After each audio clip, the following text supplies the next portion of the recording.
กรรมคือการกระทำพัฒนาแนวใดพัฒนาสติ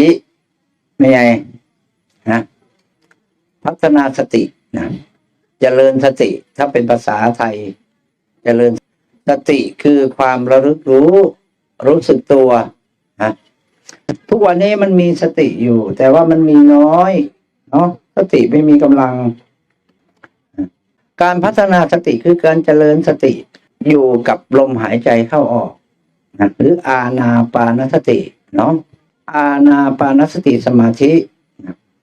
อานาปาหมายถึงลมหายใจเข้าออกนะพวกเข้าลืมลมได้แล้วนี่ไม่ใช่